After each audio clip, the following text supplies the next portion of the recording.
Good afternoon students. मैं राकेश कुमार झा एक बार फिर से आप सभी का अपने इस हिस्ट्री के वीडियो लेक्चर में स्वागत करता हूं। यह है कक्षा 12 के विषय 2 यानी कि अध्याय 2 का भाग 3। इसके अंतर्गत आज हम जानेंगे सेना के मतलब राजधर्म के नवीन सिद्धांत की। उससे पहले हम थोड़ा सा पिछली जो वीडियो थी यानी कि मौर्य साम्राज्य के बारे में, उसी का एक छोटा सा अंश पढ़ते हैं, जो कि सोर्स 2 यानी कि स्रोत दो। सेनाओं के लिए हाथी पकड़ना। अर्थशास्त्र आप लोगों को पता होनी चाहिए कि अर्थशास्त्र जो कि चाणक्य के द्वारा लिखी गई एक पुस्तक है। ये जैसे अर्थशास्त्र इकोनॉमिक्स है, ये इकोनॉमिक्स नहीं थी, ये थी पॉलिटी यानी कि राज्य व्यवस्था से संबंधित थी। तो अर्थशास्त्र में किसके बारे में दिया हुआ है? सैनिक और प्रशासनिक संगठन के बारे में विस्तृत विवरण मिलते हैं। मिसाल के तौर पर हाथी पकड़ने के लिए उपाय के बारे में यह लिखा गया है। हाथी वनों के संरक्षक, हाथियों को पालने वाले लोगों, हाथी के पैरों में जंजीर बांधने वाले लोगों, सीमा रक्षकों, वनवासियों और महावतों के साथ मिलकर 5 से 7 हथनियों की मदद से जंगली हाथियों द्वारा गिराए गए मल मूत्र की पहचान करते हुए उन्हें पकड़ने का काम करते थे। यानी कि वो गोबर इत्यादि जो होता था उसके आधार पर उसको पकड़ने का प्रयास करते थे। अब यूनानी सोर्स यानी कि मेगास्थनीज इत्यादि जो इतिहासकार आए हैं, तो उन्होंने जब विवरण लिखा है तो उनके अनुसार मौर्य सम्राट के पास 6 लाख पैदल सैनिक थे, 30,000 घुड़सवार और 9,000 हाथी थे। लेकिन कुछ इतिहासकार इसे अतिशयोक्तिपूर्ण मानते हैं। अतिशयोक्ति का मतलब होता है बढ़ा चढ़ा के कहना, मतलब जितना था नहीं उससे ज़्यादा बढ़ा चढ़ा के कहना, ऐसा कुछ इतिहासकारों का मानना है। अब देखिए, इसी से जुड़ा हुआ प्रश्न यहाँ पे दिया हुआ है कि यदि यूनानी विवरण सही है तो बताइए कि इतनी बड़ी सेना के भरण पोषण के लिए मौर्य शासकों को किस तरह के संसाधनों की जरूरत पड़ती होगी। अब देखिए, जाहिर सी बात है, किसी सेना को रखने के लिए सबसे पहले क्या है कि उसके खान पान की व्यवस्था, खाद्य व्यवस्था, जिसके लिए ये क्या करते थे, होता था कि नए नए क्षेत्रों को जीतते थे ताकि इनको ज़्यादा से ज़्यादा कर प्राप्त हो, और कर प्राप्त हो तो फिर उसके बाद उनके खाने की व्यवस्था प्लस वेतन की व्यवस्था की जाती थी। तो इसके बाद हम आइए जानते हैं राजधर्म के नवीन सिद्धांत, जिसका कि पहला पॉइंट है दक्षिण के राजा और सरदार। उपमहाद्वीप के दक्कन और उससे दक्षिण के क्षेत्र में तमिलकम एक जैसे कि USA, United state of America, यानी कि संयुक्त राज्य संघ, यानी कि राज्यों का संघ है। संयुक्त राज्य अमेरिका, तो संयुक्त राज्य अमेरिका यूएसए, संयुक्त राज्य अमेरिका, तो यानी कि छोटे छोटे राज्यों का समूह। तो उसी तरीके से तमिलकम यानी कि तमिल भाषी राज्य, जैसे कि तमिलनाडु, आंध्र प्रदेश और केरल के कुछ हिस्से को मिलाकर क्या बनता था, बनाया तमिलकम, जो कि आज वर्तमान में ये तमिलकम से ही ये राज्य 3 जगह है अभी, तमिलनाडु, आंध्र प्रदेश और केरल का कुछ हिस्सा। इसमें चोल, चेर्य और पांड्य जैसे सरदारियों का उदय हुआ। ये राज्य बहुत ही प्रसिद्ध और अस्थायी सिद्ध हुए। तो अब जरा यहाँ इस बॉक्स में देखिए, आखिर सरदार कौन थे और सरदारी क्या थी। तो सरदार एक शक्तिशाली व्यक्ति होता है, यानी होता था या होता है, जिसका पद वंशानुगत भी हो सकता है और नहीं भी हो सकता है। यानी कि जैसे कि पिता है तो उसके बेटे, फिर उसके बेटे, इस तरीके से भी हो सकता है या फिर नहीं भी हो सकता है। उसके समर्थक उनके खानदान के लोग होते हैं।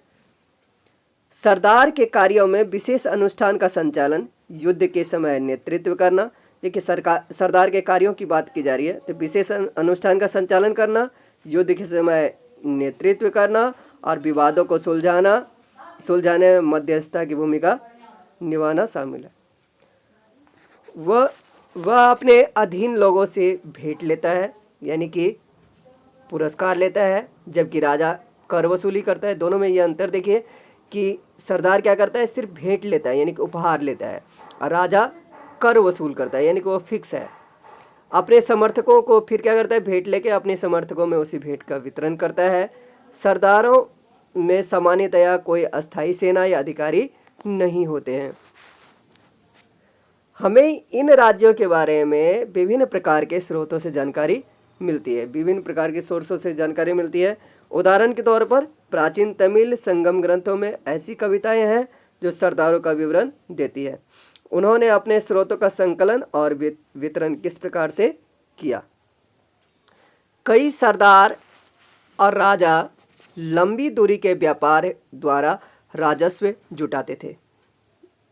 सरदार और राजा एकदम लंबी दूरी से व्यापार करते थे, जिससे कि इनका रेवेन्यू कलेक्ट होता था, यानी कि इनके पास धन इकट्ठा होता था। इनमें मध्य और पश्चिम भारत के क्षेत्रों पर शासन करने वाले सातवाहन एक राज्य का नाम है। ये द्वितीय शताब्दी ईसा पूर्व से द्वितीय शताब्दी तक रहे थे। उपमहाद्वीप के पश्चिम और उत्तर के भाग और पश्चिम में शासन करने वाले मध्य एशियाई मूल के। अब एशियाई मूल मतलब होता है कि जो उसका निवास स्थान है। जैसे कि उदाहरण के लिए यदि हम लोग वहाँ सुपौल के मूल निवासी हैं लेकिन दिल्ली में रह रहे हैं, तो हम लोगों का मूल क्या हुआ, सुपौल। यानी कि सुपौल हमारा मेन जगह है जहाँ पे कि हमारे दादा इत्यादि का जन्म हुआ था, तो वो क्या कहलाता है, मूल। तो एशियाई मूल के शक शासक जो है ना, कहाँ से आए थे, एशियाई मध्य एशिया से। उनके सामाजिक उद्गम यानी कि जन्म स्थल के बारे में अधिक जानकारी तो नहीं है, लेकिन हम सातवाहन के बारे में अध्याय 3 में थोड़ा सा पढ़ेंगे कि एक बार सत्ता में आने के बाद उन्होंने ऊंचे सामाजिक अस्तित्व का दावा कई तरह से किया, कई प्रकार से उन्होंने किया कि भाई हमारा जो है ना समाज में बहुत ऊंचा दर्जा है। अब आगे देखिए, अब आगे बढ़ने से पहले थोड़ा सा ये बॉक्स में देख लेते हैं। पांड्य सरदार सेन गुत्तु वन की वन यात्रा। एक तमिल महाकाव्य का नाम है शिल्पादिकारम का एक अंश है ये, शिल्पादिकारम का। जब वह वन की यात्रा पर थे तो लोग नाचते गाते हुए पहाड़ों से उतरे, ठीक उसी तरह जैसे पराजित लोग विजयी का आदर करते हैं। वे अपने साथ उपहार लाए, जिसमें क्या क्या थे, हाथी के दांत, सुगंधित लकड़ी, हिरणों के बाल से बने चवर जानते होंगे, रामायण इत्यादि में आप देखते होंगे जो हिलाते हैं बालों वाला, मधु यानी कि शहद, चंदन, गेरू, सुरमा, हल्दी, इलायची, मिर्च आदि। गेरू भी एक प्रकार का पदार्थ है जिससे गेरुआ रंग तैयार किया जाता था। मिर्च आदि वस्तुएं थी। वे अपने साथ नारियल, आम, जड़ी बूटी, फल, प्याज, गन्ना, फूल, सुपारी, केला, बाघों के बच्चे, शेर, हाथी, बंदर, भालू, हिरन, कस्तूरी मृग, लोमड़ी, मोर, जंगली मुर्गे, बोलने वाले तोते आदि भी लाए थे। अब यहाँ पे प्रश्न फिर से यहाँ पे दिया गया है कि लोग यह उपहार क्यों लाए, सरदार इन उपहारों का उपयोग किस लिए करते होंगे।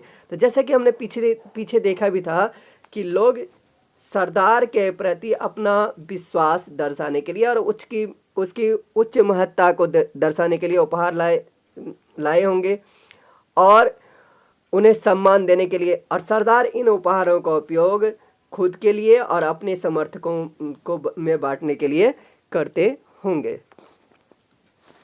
अब देखिए आगे यहाँ पे दिया हुआ है दैविक राजा। राजाओं के लिए ऊंचा दर्जा प्राप्त करने के एक साधन विभिन्न देवी देवताओं के साथ जोड़ना था। ऐसा माना जाता था कि विभिन्न राजा देवताओं के प्रतिनिधि हैं, यानी कि उसके रिप्रेजेंटेटिव हैं। मध्य एशिया से लेकर पश्चिम और उत्तर के भारत तक शासन करने वाले कुषाण शासकों ने, जो कि लगभग प्रथम शताब्दी ईसा पूर्व से प्रथम शताब्दी ईस्वी तक इस उपाय का सबसे अच्छा उदाहरण यानी कि सबसे अच्छा इनका उल्लेख मिलता है। कुषाण इतिहास की रचना अभिलेखों और साहित्य परंपरा के माध्यम से की गई है। जिस प्रकार के राजधर्म को कुषाण शासकों ने प्रस्तुत करने की इच्छा की, उसका सर्वोत्तम प्रमाण यानी सबसे अच्छा प्रमाण उनके सिक्कों और मूर्तियों से प्राप्त होता है। उत्तर प्रदेश के मथुरा के पास माट के एक देवस्थान पर कुषाण शासकों की विशालकाय मूर्तियां लगाई गई थी। अफगानिस्तान के एक देवस्थान पर भी इसी प्रकार की मूर्तियां मिली हैं। कुछ इतिहासकारों का मानना है कि इन मूर्तियों के जरिए कुषाण स्वयं को देवतुल्य यानी कि देवता के समान प्रस्तुत करना चाहते थे। कई कुषाण शासकों ने अपने नाम के आगे देवपुत्र की उपाधि भी लगाई थी। संभवतः वे उन चीनी शासकों से प्रेरित हुए होंगे जो स्वयं को स्वर्गपुत्र कहते थे। यानी कि कुछ चीनी शासक थे जो कि अपने आप को क्या कहते थे, स्वर्गपुत्र कहते थे। और ऐसा माना जाता है कि ये लोग भी, कुषाण शासक भी उनसे प्रभावित होकर अपने आप को देवपुत्र कहते होंगे। 4वीं शताब्दी ईस्वी में गुप्त साम्राज्य सहित कई बड़े साम्राज्यों के साक्ष्य मिले हैं यानी कि सबूत मिलते हैं। इनमें से कई साम्राज्य सामंतों पर निर्भर थे।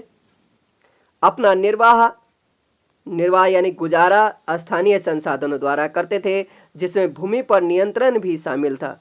वे शासकों का आदर करते थे और उनकी सैनिक सहायता भी करते थे। जो सामंत शक्तिशाली होते थे वे राजा भी बन जाते थे और जो राजा दुर्बल होते थे वे बड़े शासकों के अधीन हो जाते थे।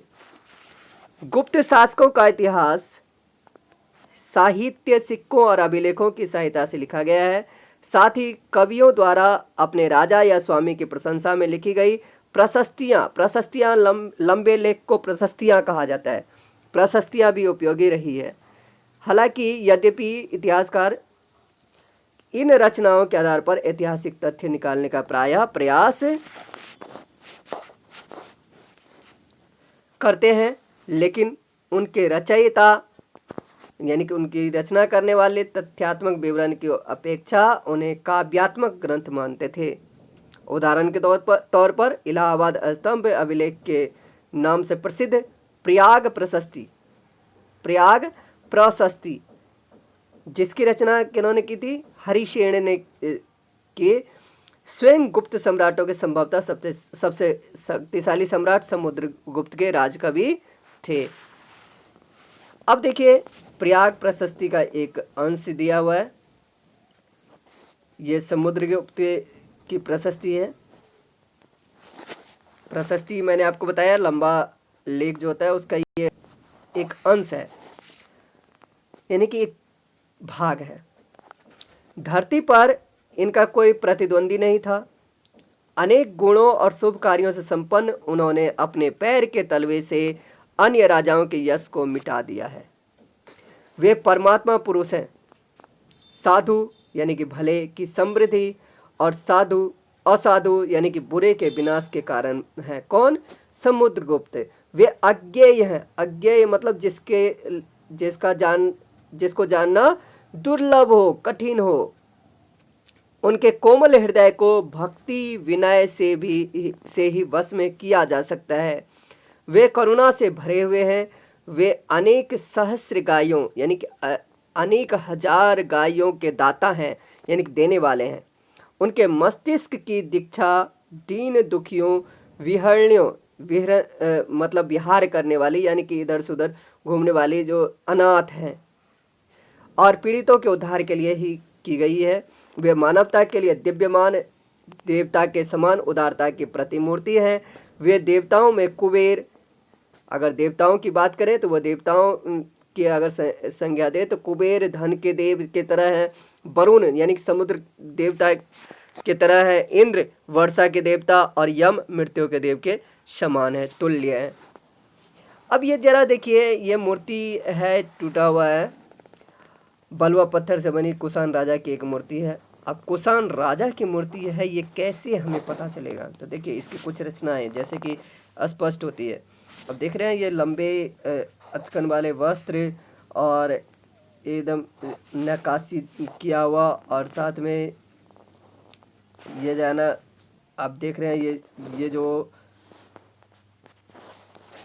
इसकी बनावट देखिए, तो इससे पता चलता है कि ये राजा की मूर्तियां हैं।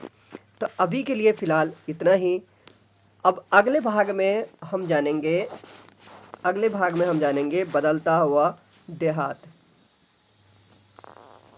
और बदलता हुआ देहात। तब तक के लिए शुक्रिया। पूरी वीडियो देखने के लिए आपका बहुत बहुत धन्यवाद।